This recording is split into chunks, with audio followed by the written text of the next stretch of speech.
Welcome to Welfare Clinic. As you know, this week has been very much dominated by the US election. And we're going to be discussing, is this end of Donald Trump? Will he fight until the end, or will he concede to the President-elect Joe Biden?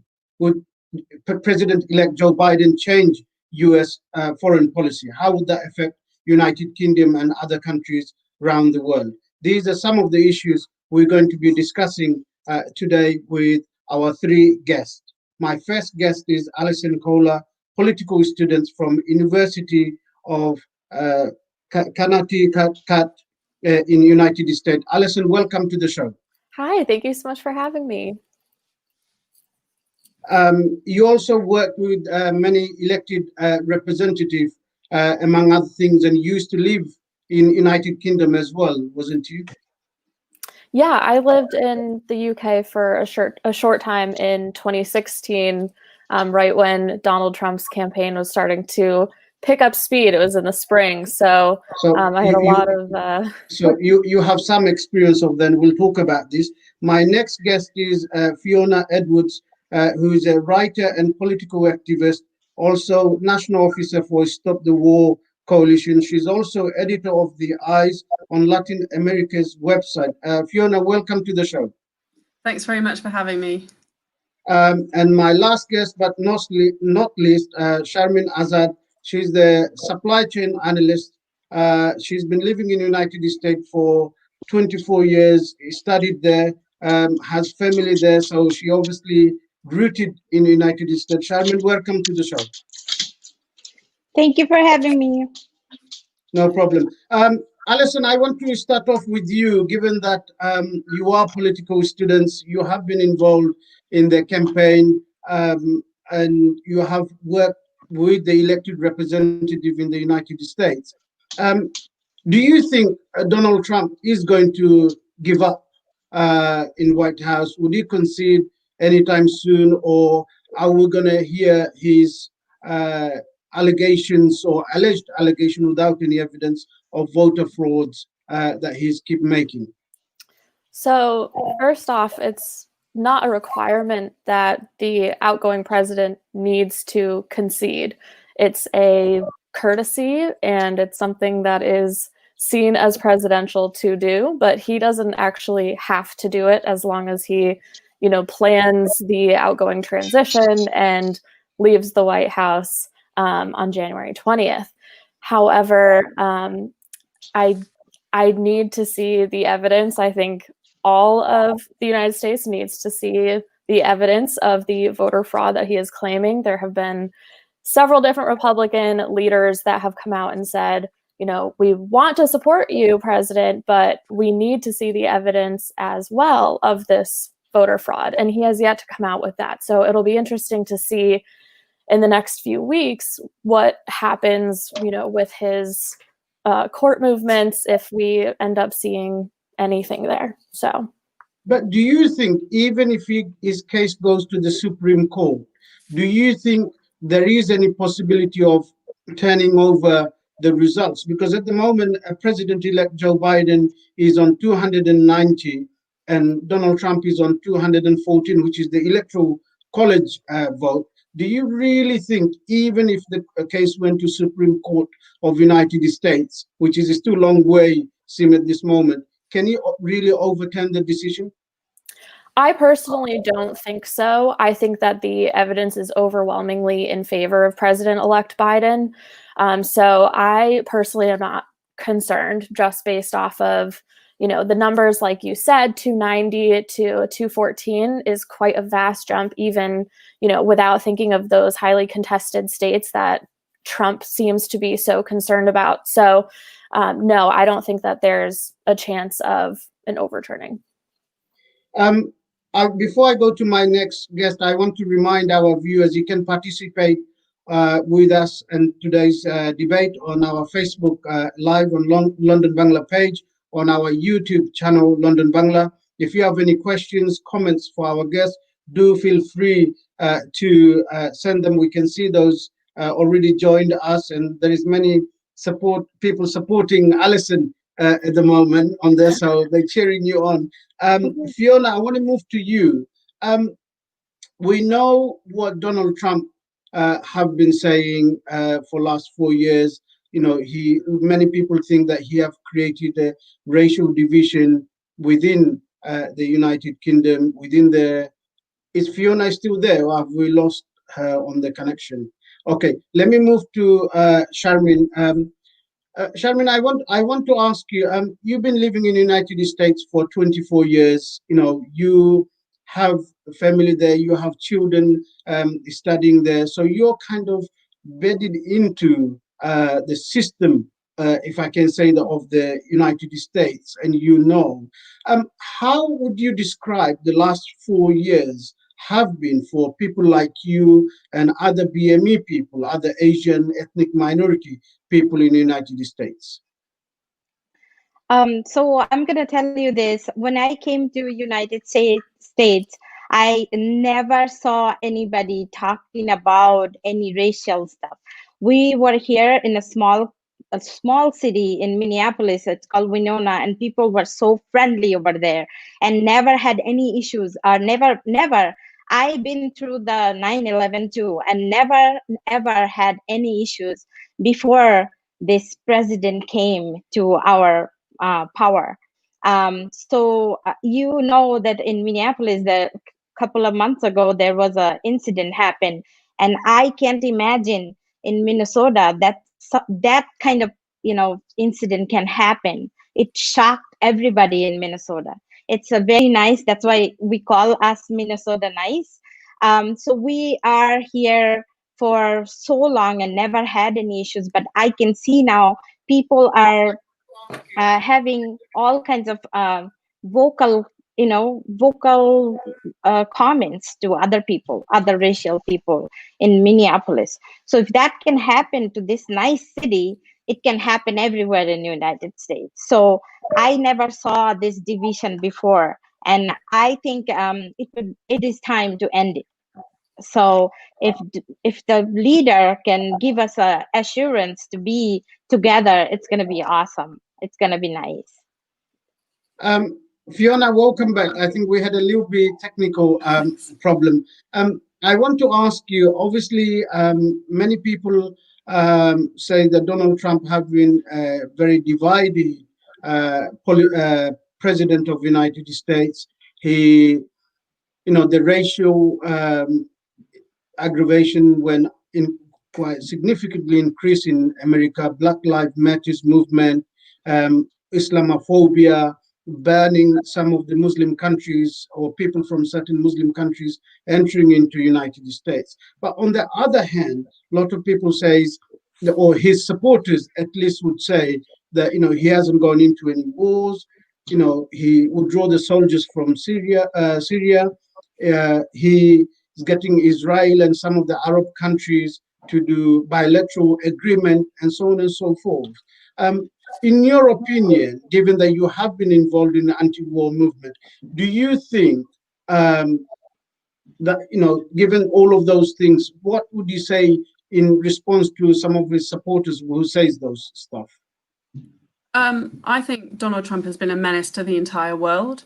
One of his first actions very early in his presidency was to withdraw from the Paris Climate Change Agreement, which is crucial, and increase the US economy on fossil fuels. He's withdrawn from the Iran nuclear deal. There's been the war in Yemen from Saudi Arabia, which the United States has supported. He's increased military spending a lot. And all of this takes place in the context of the pivot to Asia, which was started under Obama, whereby the United States is trying to confront China economically, politically, through a trade war, and militarily encircling China, because they want to stop the rise of China. So there's been a bit of a shift in priorities to Asia. In addition to that, people in Latin America be able to tell the difference between a Democrat presidency and a Republican presidency, including under Trump. Trump has engaged in attempts of regime change in Venezuela, sponsoring a military coup in Bolivia last year, which has now been overturned. So I think across the world, Trumpism has been very bad for billions of people. So whilst some of the targets might have changed, a lot of there's still been American bombs dropping on people. You talk about Venezuela, which is quite interesting because he started to acknowledge the opposition leader as the president of Venezuela and invited him to United States, even though he never has been elected as president by the people of Venezuela. Yeah, exactly. I mean, this is all part of a regime change agenda. So, you know, Trump, during the pandemic, has increased sanctions on Venezuela, increased sanctions on Iran, has tightened the economic blockade on Cuba. And let's be real, you know, the United States claims to be, you know, a beacon of human rights and democracy. During a pandemic, if you claim to lead the free world, you should be providing aid and help to other countries to save lives. And actually, under Trump, not only has he attacked his own people and let over 200,000 people die, he's actually attacked people across the world through these sanctions and not giving any solidarity to other people. So, you know, and the regime change efforts continue in Venezuela. You know, the economic blockade of that country is literally starving Venezuelans to death. And before I move to Allison, I want to ask you, Fiona, in terms of what he's doing between the Israeli government and some of the Arab worlds, for example, United Arab Emirates, that he's doing bilateral agreement or trying to get them around the same table. Do you honestly believe some of those agreements will genuinely help and support people of Palestine? No, I mean, I don't think Trump has been a good president for the Palestinian people. You know, I think, you know, the deal of the century and all this stuff has excluded Palestinians. And I think it's been a very divisive presidency for the Palestinian people. Allison, I want to come to you. Donald Trump may be a very divided figure in the United States, but nonetheless, he has significantly increased his votes among the ethnic minority community, the Latin American community. And he's saying, you know, this is why, because in some of these states, because many people thought President-elect Joe Biden will have a landslide victory, but in some of these states, it's quite knife-edge results. And this is another reason he's saying that, you know, there's been frauds and trying to make those allegations. But why do you think, given Donald Trump has been so divided figure in the United States, why has he still done so well? Well, this is something that actually caught my attention a lot. So, you know, as we're watching the votes come in from places like Florida, we, you know, my colleagues and I were all very shocked by the, like you said, the population of the Latin community, the Hispanic community, the Cuban population. We were all, you know, very surprised by the amount of votes that he was turning in from these areas. And what we are thinking, along with a lot of other pundits in the arena, we're all kind of thinking that it's because they unleashed the Trump campaign unleashed a very heavy accusational media campaign against Joe Biden and Kamala Harris as socialists. And it seems like this has really worked for these specific demographics. So, you know, that's why we're seeing these increased numbers in groups where, like you said, he has been so divisive and so anti-immigrant in any way, so anti-minority in almost every single way imaginable. So why have we seen these increase? Because he's painted them and the Democratic Party as socialist. Sharmin, I want to ask you, we had the Vice President, Kamala Harris, making a very important speech, and she said, I might be the first woman in power, but will not be the last. And many young children watching, you know, they will be inspired by that. Many women would be inspired by that, because they say that America is the country of possibilities. How did you feel when you saw the speech? You have a teenage daughter. How did she feel when she saw that speech? So we were watching together, and while you were saying, I got emotional, Oli. That comment from Kamala Harris was the best comment for myself and my daughter, we were watching together, and I cried a little bit, because then I looked at my daughter and my son, who actually interned for a governor over here, and I think my son has a chance to be a political leader in this country. I never thought an immigrant can be vice president, and that gives us hope, and that gives us so much a joy that my daughter or son can go and be a president or a vice president someday.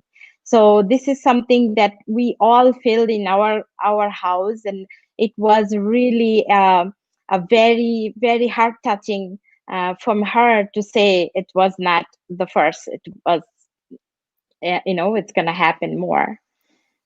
And what do you think now the Joe Biden, president-elect of United States, do you think things will now change in positive direction than how it was under Donald Trump?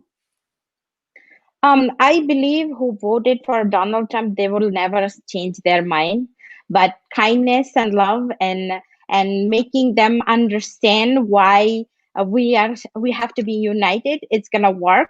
And I think Joe Biden has that ability to do it. And you saw his speech the other day, and he said, "We are not enemies.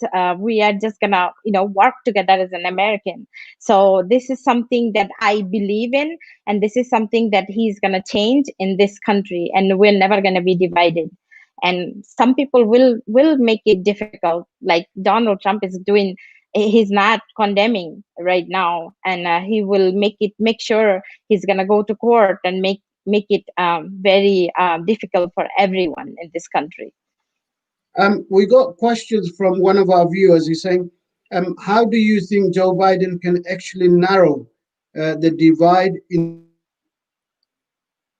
the USA that has before of presidency? Allison, do you want to answer that? Yeah, sure. I think that Joe Biden is entering a little bit of an uphill battle. He is entering like one of the most divisive periods in American history in the middle of a pandemic. And in all honesty, Trump is going away, right? He's leaving the Oval Office, but Trumpism isn't leaving.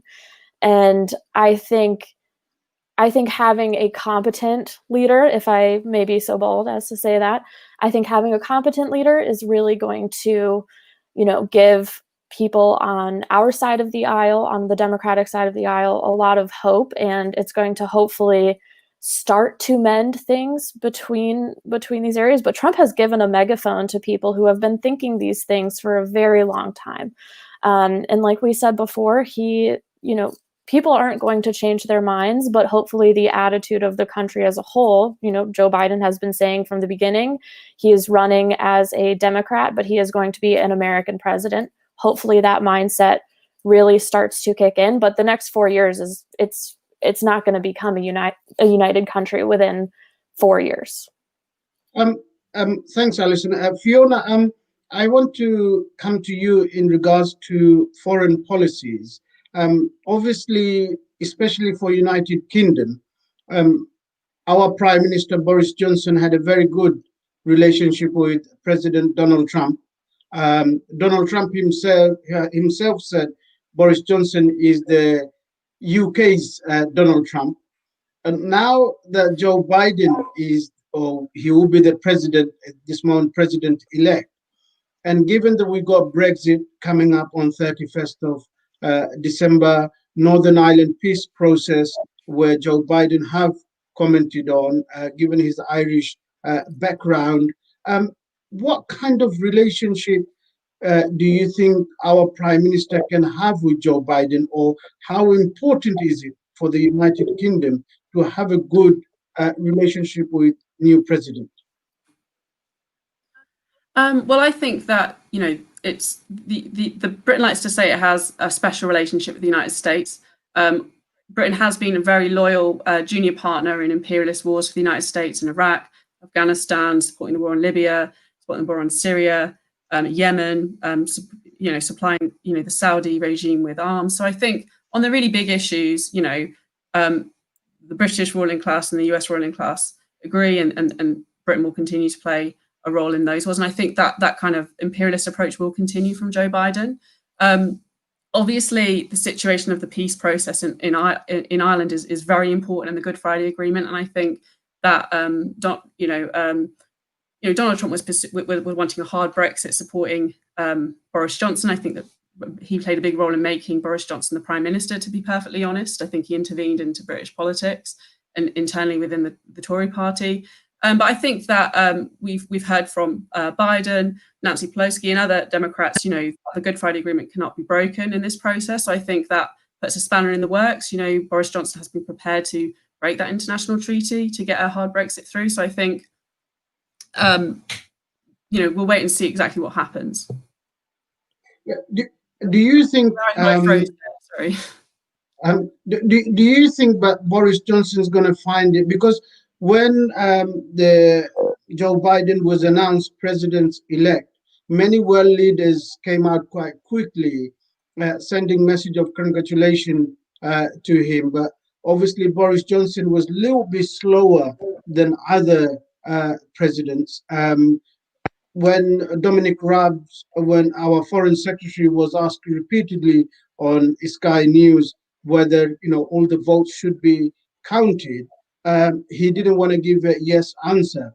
Do you think Boris Johnson is still a little bit disheartened that his friend didn't get re-elected, and he might find it a little bit more difficult doing trade deal and business with new president-elect? Yeah, I think, it's probably even more disappointing for Nigel Farage, the far-right leader in yes. £10,000, bet £10,000 on Donald Trump to win. But yeah, I think it complicates the situation massively for the British government. The approach on Brexit is disastrous. That is being pursued in terms of economic ties with the EU.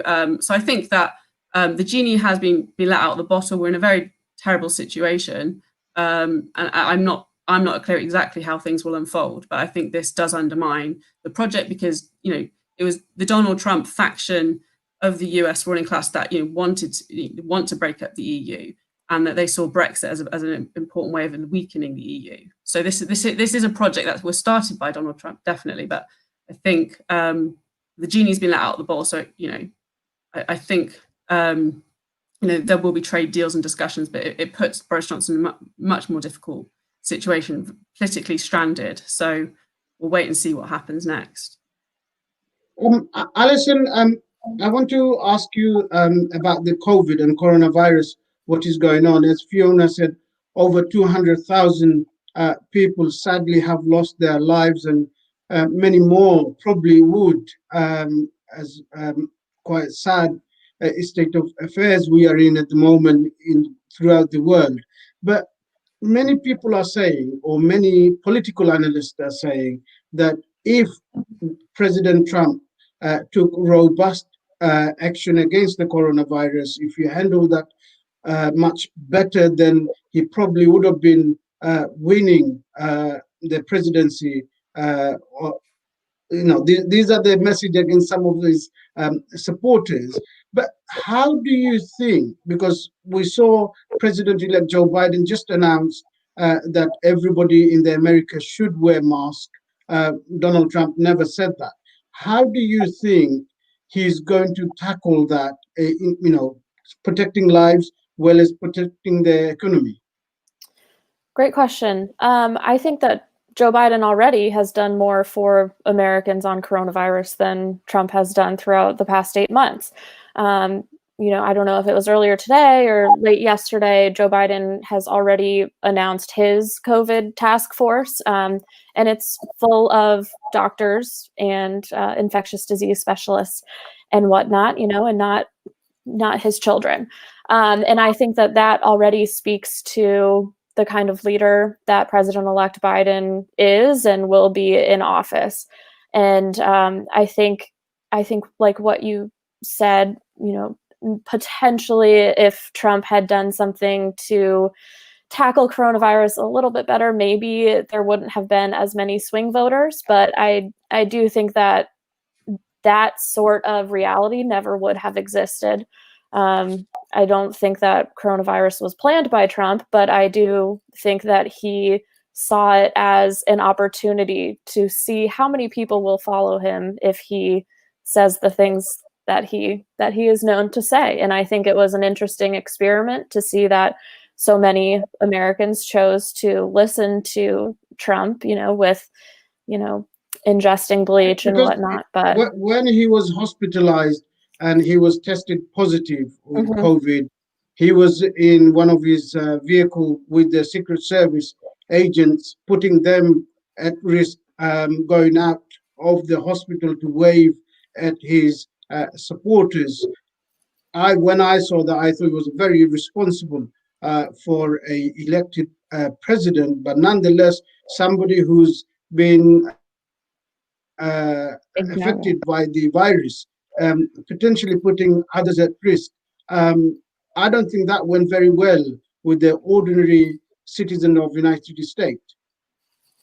no, you're absolutely right. I think that definitely impacted the swing votes that we saw in, recreating that blue wall that Democrats so desperately wanted to flip, and other than Ohio, were successful in flipping. And I definitely think that his experience with the virus and, like you said, his handling of his own diagnosis, all of that definitely played into part of the ordinary American, or what we think of as the ordinary American, switching over to vote for President-elect Biden. But I do think for his supporters who, he's famously quoted as saying, I could shoot somebody on Fifth Avenue and people would still vote for me. I think that those people, they didn't quite see it the way that we see it. And, whether, I don't know why that's caused, I'm not going to get into that now, but I think that those supporters, that didn't mean a lot to them. To them, they saw, oh, he's better from coronavirus and he's with his Secret Service agents who are protecting him. So, it's an interesting mix of reactions there. Sharmin, I want to come to you, and I want to follow from the question I asked Fiona. Obviously, President-elect Joe Biden was vice president under Barack Obama for 8 years when the country was still in war, in some instances, illegal wars, killing many innocent people. Now that he is president, do you think he's going to be any different than how he was as a vice president under Barack Obama? I personally think when Barack Obama was in his presidency, he actually didn't create the war intentionally. It has to be done because of whatever it was boiled down from before. He tried to make it easier for everybody in the world, but it just happened at that time. And what Donald Trump did is pull all the force and troops back to United States again, and he doesn't want to pay for those troops to go over there and not have protected their country. They think it's for that country, so he brought it over there. Can I interrupt you, because obviously what you're saying, the Barack Obama accidentally went to do. It wasn't an accident, because we know, the world know, when the Iraq war started, we was told that Saddam, then the president of Iraq, had weapons of mass destruction. We were sold it. The war was sold to us based on a lie, and Barack Obama could have pulled the troops from Iraq, knowing full well it was an illegal war that America was participating in. And sadly, United Kingdom was under Tony Blair, then Prime Minister of United Kingdom, who supported George W. Bush. Yes, so I think it's just an effect from George W. Bush that Barack Obama had to continue because it needs to be protected. The country needs to be protected, and also he could have stopped it, but he didn't have that ability to do it that time. I think all Barack Obama's action were not to harm any people or any country. That's my belief, and I think he tried to make it ease after what happened on 9/11 and what happened to the Iraq war. So he tried to lessen it, but it was an effect from the before war. I think one of the And also biggest. Go ahead. Yeah, Go and on, also Allison. it was getting Al Qaeda because they were attacking US, so he tried to protect the country from them too.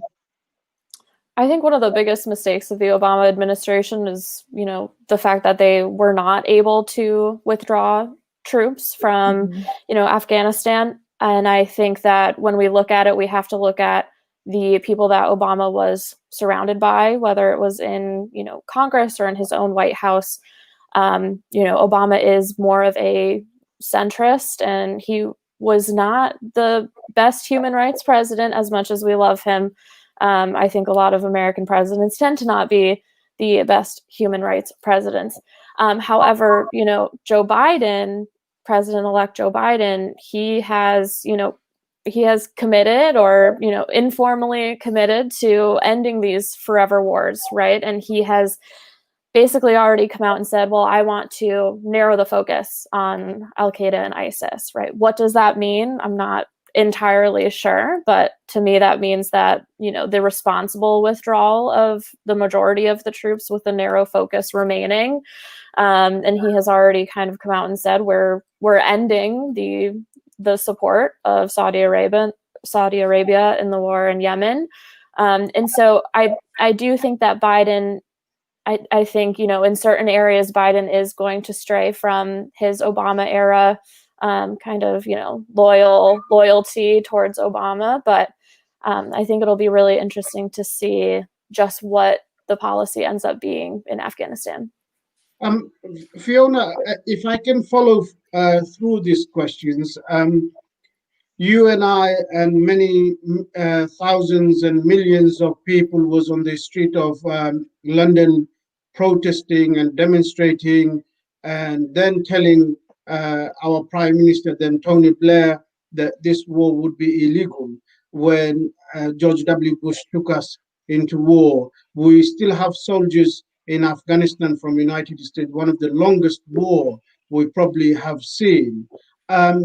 Given that Joe Biden was the vice president under Barack Obama, when Barack Obama was elected, and please correct me if I'm wrong, he said he would close Guantanamo Bay, where the torture was taking place, a human rights violation on every second of the hour, but he couldn't close Guantanamo Bay. Do you really think, from your experience and knowledge, Joe Biden would be any different? Because what I'm seeing, a lot of people on the left don't really like President-elect Joe Biden for some reason. Well, I would disagree with some of the panelists here about Obama. I think he destroyed Libya. That was his war. He used more drone strikes as well. And as I said before, there was the thing is, there's from the Obama presidency, there was a pivot to Asia, and I think there's a bigger picture here where the US are wanting to draw down their own direct involvement in wars in the Middle East and get some of their allies to do that, whether that be other Arab states or European powers, and they want to confront China, which is rising technologically and economically, and so there's a new Cold War on the scene, and so that is why there's 400 of the 800 US military bases surround China. They're increasing the military budget, so I think that's the bigger context of what's taking place. I think as we mentioned before, I follow Latin America very closely. The people of Latin America will not be able to distinguish very much between Donald Trump and Joe Biden. The agenda there is still to attack the progressive movements, the social movements, the left-wing governments, to attack Cuba, to try and overthrow the Venezuelan government, to attack Nicaragua. Just now, the Bolivian people have defeated, after 11 months, a US-backed coup, which overthrew Evo Morales. And today, Evo Morales returned back into the country. Having said that, I wouldn't want to say that there's absolutely no differences at all between Donald Trump and Joe Biden. For one, returning to the Paris Agreement is very important. The issue of the World Health Organization, the fact that Donald Trump was making moves to leave that during a global pandemic is, absolutely appalling. But I think on the really big issues, the US ruling class are agreed that the priority is that the US should be the dominant force in the world, and they see China as a major threat to that. So I think we'll see more and more rhetoric against China, which has been a huge theme of the US presidential election. The whole year we've heard so much about, the Wuhan virus and attacking China for the coronavirus, when actually what we really need is international cooperation to unite against these common threats facing humanity. Obviously, you mentioned China. Donald Trump didn't have very good relationship with the Chinese authorities, and he described the coronavirus as a China virus, and he kind of vigorously attacked. But do you think Joe Biden will now reestablish the relationship with the China? But I also want to ask you, in terms of the Iran, some of the sanction, the agreement was in place with the Europe and the United States. That's something Donald Trump has pulled out of. Do you think President-elect Joe Biden actually should reinstate that agreement, because it's much easier to achieve things when we're working collectively than when we're attacking each other, as he said in his speech? Yeah, I think that's a real test. Will Joe Biden get the US back into the Paris Agreement? I think that's very likely. Will Joe Biden be able to reestablish the Iran nuclear deal? I think that's very important. I think the international community, progressive people across the world should be demanding that. And I think we want to be demanding a more multilateral world where the US doesn't dominate world affairs, where we have, a functioning, a World Health Organization, which the US participates in rather than undermine. And, I am sad to say, I really do think that the issue of confronting China and having a Cold War in China is a bipartisan issue in the United States. And I think that's a huge mistake. And I think it's very important for, as I say, progressives across the world. It's not in the interest of humanity to have this big conflict, this big aggression of the United States against China. But I think that is something that Biden will pursue. Sharmin, I want to ask you, in terms of now that the election is almost over, but it's not over just yet. In terms of the employment, the healthcare system, the Obamacare, some describe it as a very good initiative, some describe it's not. Obviously, outgoing President Trump said that he was going to abolish that because it didn't help people. In your opinion, as a resident, as a mother, as an employee in the country, how do you think the employment and economy will be affected, or working class people will be affected? And I also want you to touch on the Obamacare. What do you think of that? So I believe in Obamacare is something that if you have an existing medical condition, you can still have the insurance.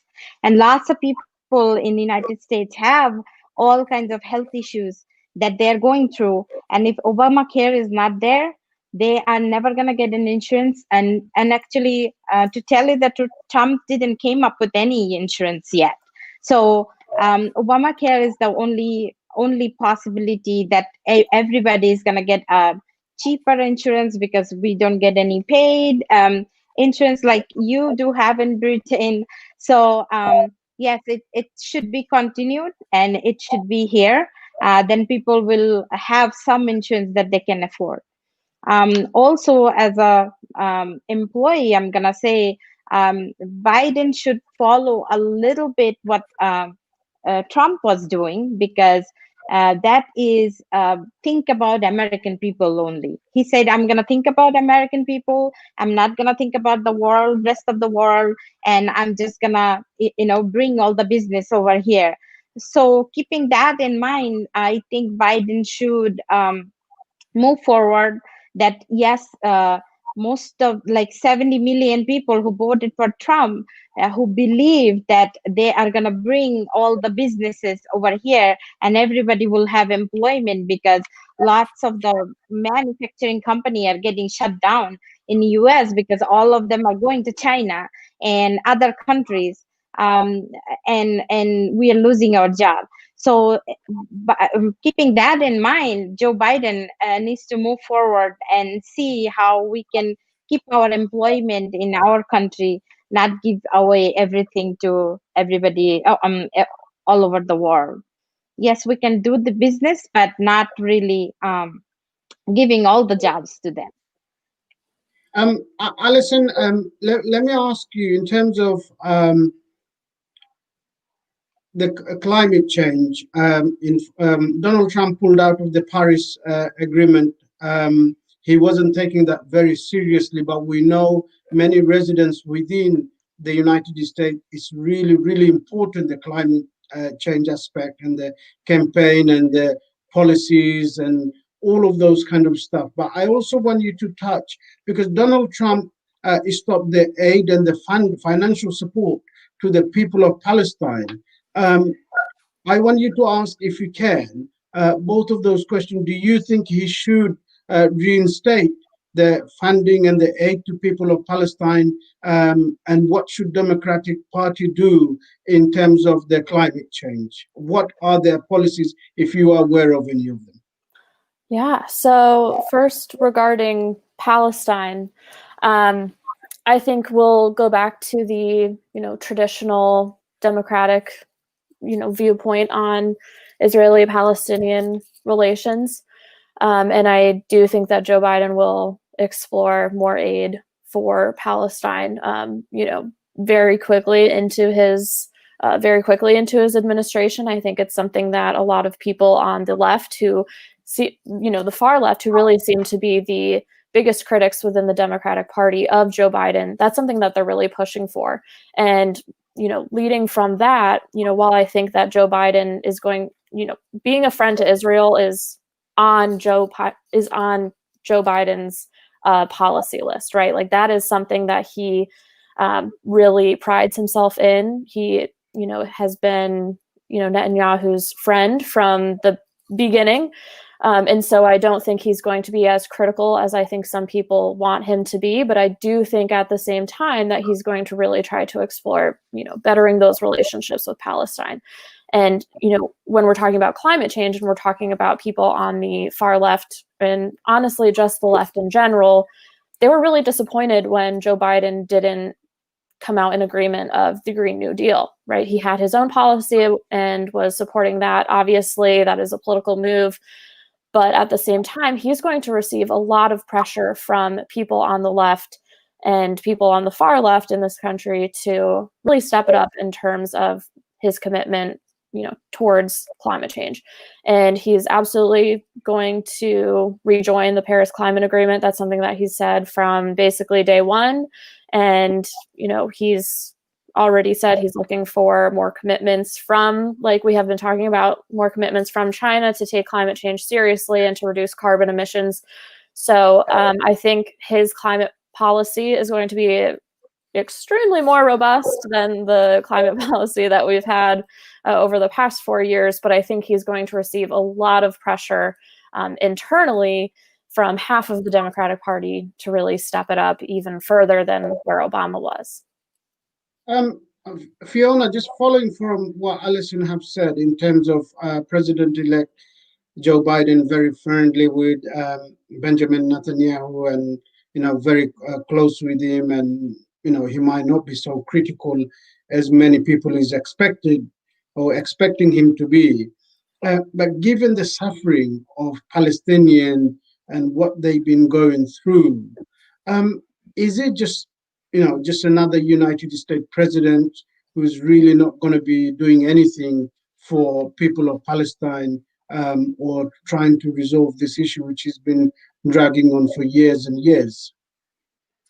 Well, yeah, I think you're right. The situation is terrible. You've had, Donald Trump has not been a friend of the Palestinian people. The siege on Gaza continues. Expansion of the settlements continue. The the occupation of the West Bank continues. And I think that on all these big substantial things, I don't think Joe Biden, will massively change US policy on this issue. I think the situation facing the Palestinians is very terrible, and the United States is not going to be a friend of the Palestinians at the moment. How, because I think obviously there has to be a time when this issue can be resolved. And, ever since I've been involved in politics or participating in politics, as long as I can remember, and obviously long before probably you and I was even in this world, this issue has been going on. And the suffering and the killings seems to be continuing the way Israeli soldiers behave, the government behaves. And in United Kingdom, obviously, we're seeing what's happening with anti-Semitism and anti-Semitic. And sometimes when you even say anything against the government of Israel, that can be classed as anti-Semitic or anti-Semitism. So do you think, in your experience and knowledge, is there ever going to be any solution for people of Palestine? I think it's a very long, hard struggle at the moment, but I do think that there will be justice and I do think there will be peace, but I think it's going to be a very long struggle. And at the moment, I don't think in the next 4 years, a Joe Biden presidency is going to provide any answers, any solutions. But what's clear is you can't move forward if you want to cut Palestinians out of any negotiations and any discussion, if you want to withdraw their aid, if you want to increase illegal settlements, if you want to have a brutal siege on Gaza. All these things need to be, reversed before you can even start to make progress. And finally, some of the Arab countries, well, they are no friends of Palestinian, whether it's Saudi or United Arab Emirates. I don't believe any of those Arab worlds will stand up for people of Palestine, what they haven't done all these years. Yeah, I haven't got much to add from what you've just said. I think the Palestinian people have a lot of friends and supporters across the world. I think so many millions and millions of people identify with their struggle for justice. And I hope that that solidarity increases. And I think that the peoples of the world, whilst many governments turn their back on the Palestinians, I think the peoples of the world stand with the Palestinians. And I think that's true in the Middle East in particular. Sharmin, now that United States have elected a female vice president who happens to be from Black and Asian background, we saw the protest growing throughout the world about Black Lives Matters, the attack on Muslim communities, the Black communities, the Asian communities, and I said earlier, the travel ban on some of the Muslim countries, because Donald Trump classed every single one of them from those particular countries as terrorists. What would you say as a resident of United States to President-elect and Vice President-elect in terms of what they should be doing when it comes to issues like that? I think Biden should actually first protect our country, of course. Of course, the United States need to be protected, but we have to build trust with each other. We are right now, I think it's a broken country. There are two left and rights, and they are always arguing. So if Biden can come and unite America and protect the people of the country, that would be the first thing he needs to do. And of course, if there is a threat from any other country, I think he should back out, and he should say, security needs to be involved, and all the people who are identified as a terrorist, and there are terrorists, right? So those people needs to not come here. Not everybody in a whole country is a terrorist, but some people needs to be identified, and secret service or somebody needs to figure out who are those people and protect US to not have any terrorist attack in this country. Actually, my fear is if we don't protect the borders, we will get some people who are gonna come and attack US, and that's not gonna be a good thing for anybody in the country. And I fear that as a resident, that But sometime if you just, you know, couldn't that happen?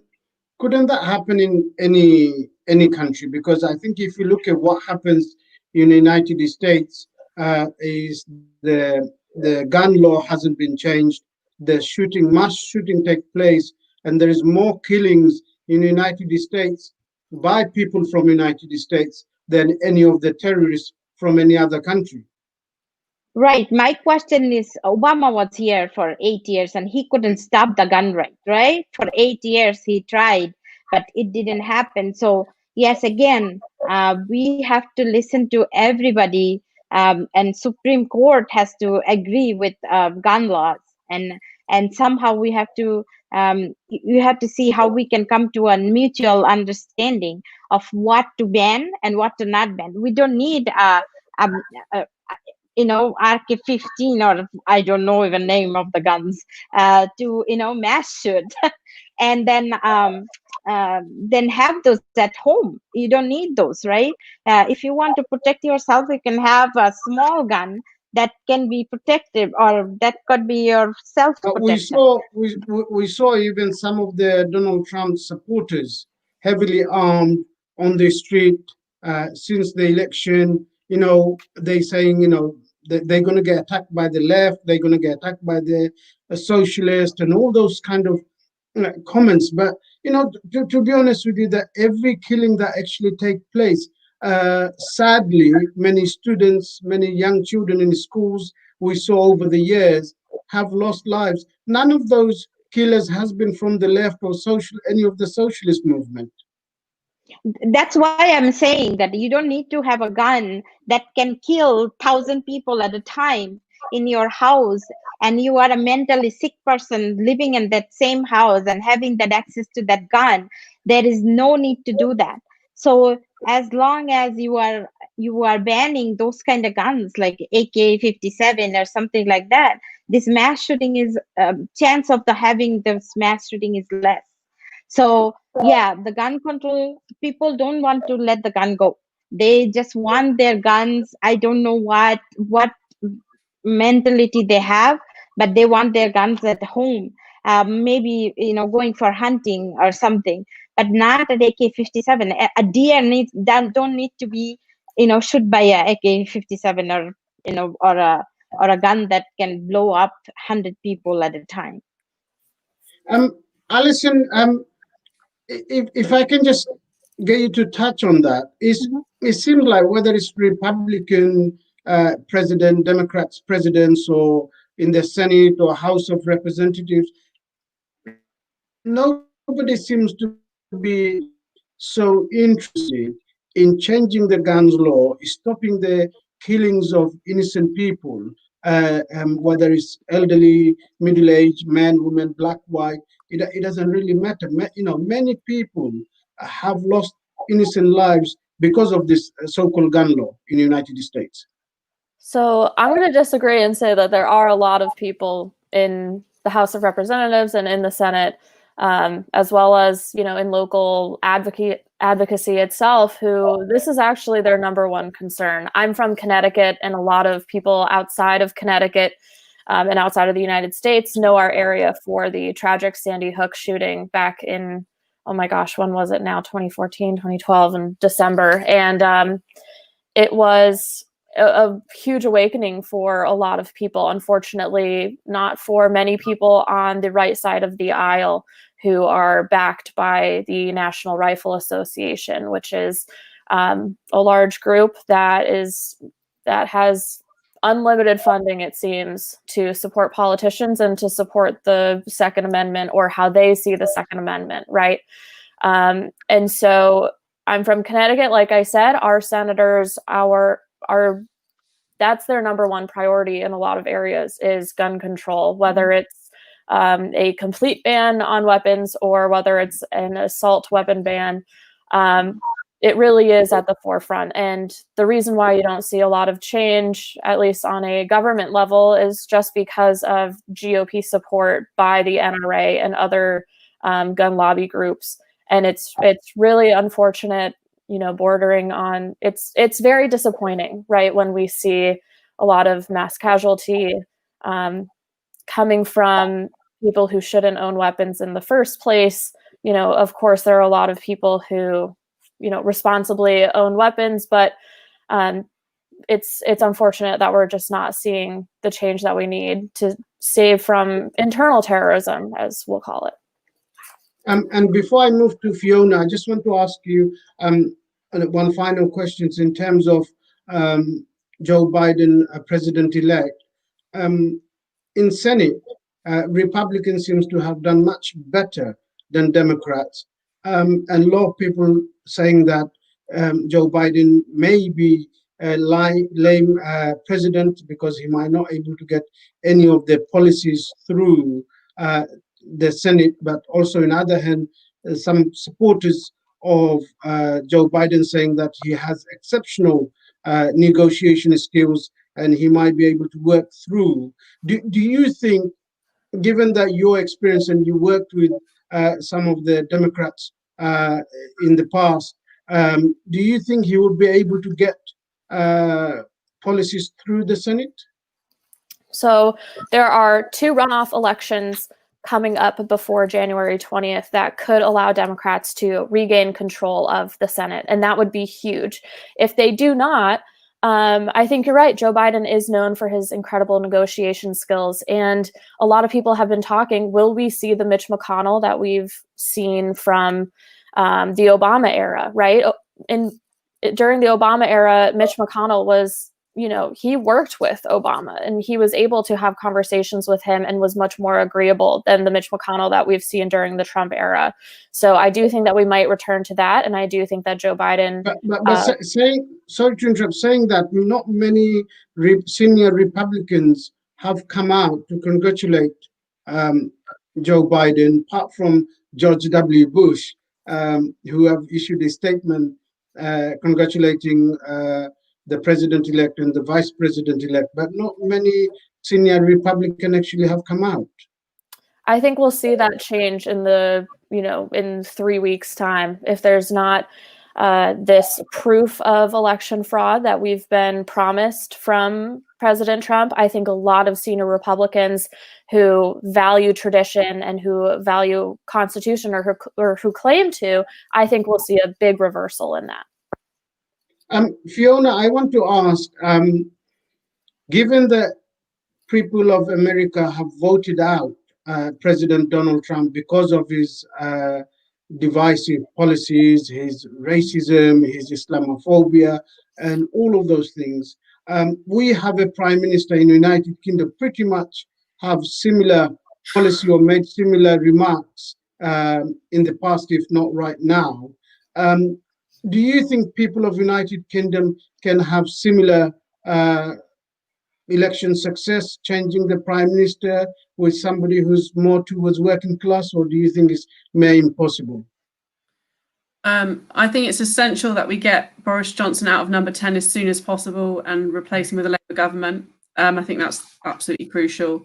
Look what's happened this year with the coronavirus crisis, mishandled just like Donald Trump has, totally underestimating the situation just like Donald Trump has, as you said, whipping up racism, Islamophobia, pursuing a really hard Brexit, which is going to damage jobs and damage the economy. We've got this economic crisis. So I think it's urgent to get rid of Boris Johnson as soon as possible and the whole Tory government.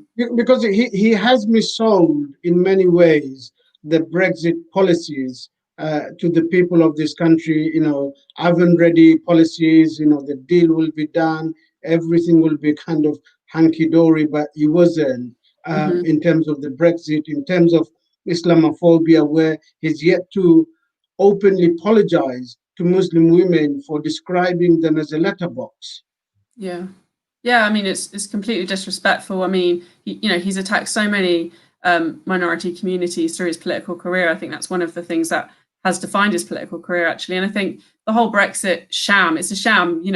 what this is about is ending really mutually beneficial trading agreements with the European Union and going into a trade deal with the United States, where we're going to be, the junior partner there, got a much bigger economy, and they're going to, want to lower our food standards, environmental regulations, workers' rights, privatize our health service.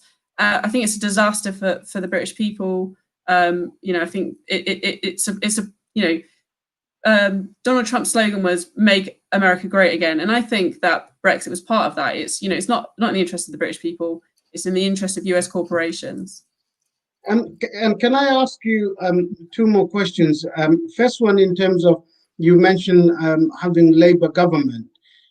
Mm-hmm. Given that last two election was lost by Labour, many seats in up north was lost by Labour. Do you think in next election Labour actually can succeed and take the working class and people of north with them? Well, I think the crucial thing for the Labour Party is to oppose what the government is doing, to oppose what's happening on the coronavirus, and actually call for a strategy that's going to save lives and save the economy. And to do that, I think we have to get rid of the virus. We can't live alongside it. Too many people are dying. It's very disruptive for the economy. I think Labour should oppose what is happening with Brexit.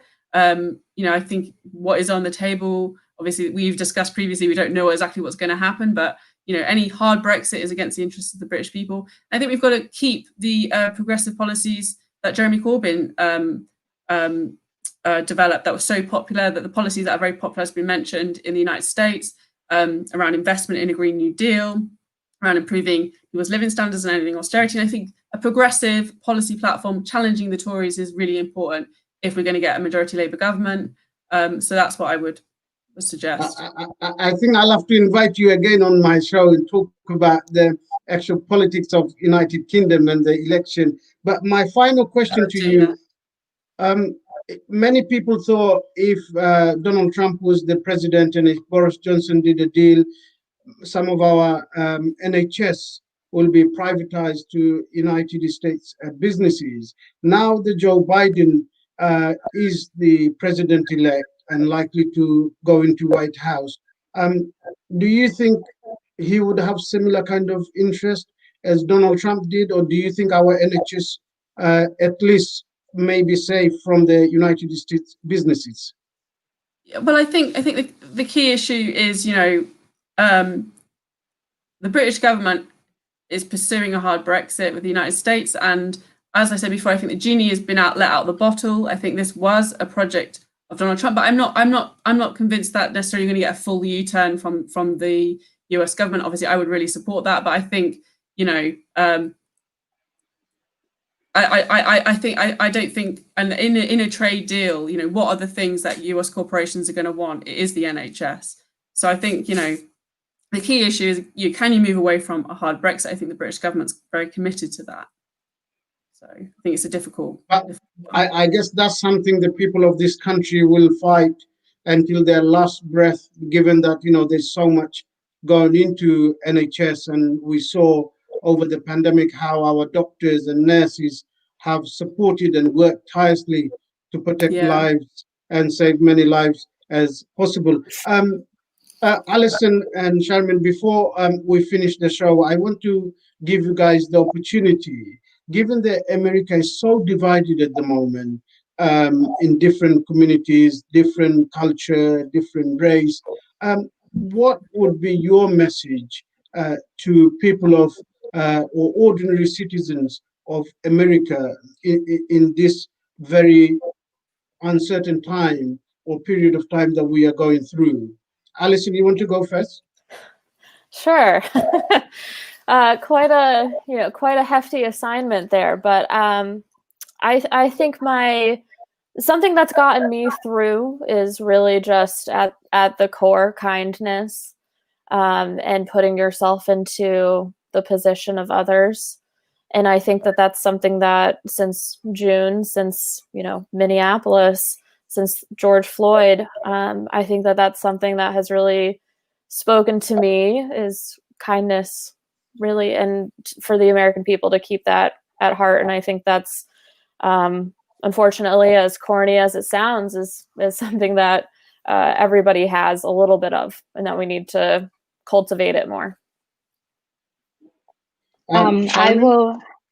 Yep, I will agree with Allison, and I'm gonna say yes. We need to have more kindness because we didn't vote for Trump. We shouldn't, make other people enemy. I have so many people who I love, and they are my neighbors that I just love them, and I know they voted for Trump. So I don't care who they voted for. Maybe they think differently, but again, it's kindness that we need to spread out in this country, and unite and work together and work hard. All my fellow immigrants who come over here, they work so hard, and they got the image of having a very very successful life when we saw Kamala Harris as a vice president. So we're gonna work hard, and my kids are gonna work hard to make this country better. So we are we are end of the show. Thank you so much for joining me this evening in the United Kingdom, and this afternoon in the USA, and contributing your time and your knowledge and your rationale behind some of the issues affecting the people in the world today.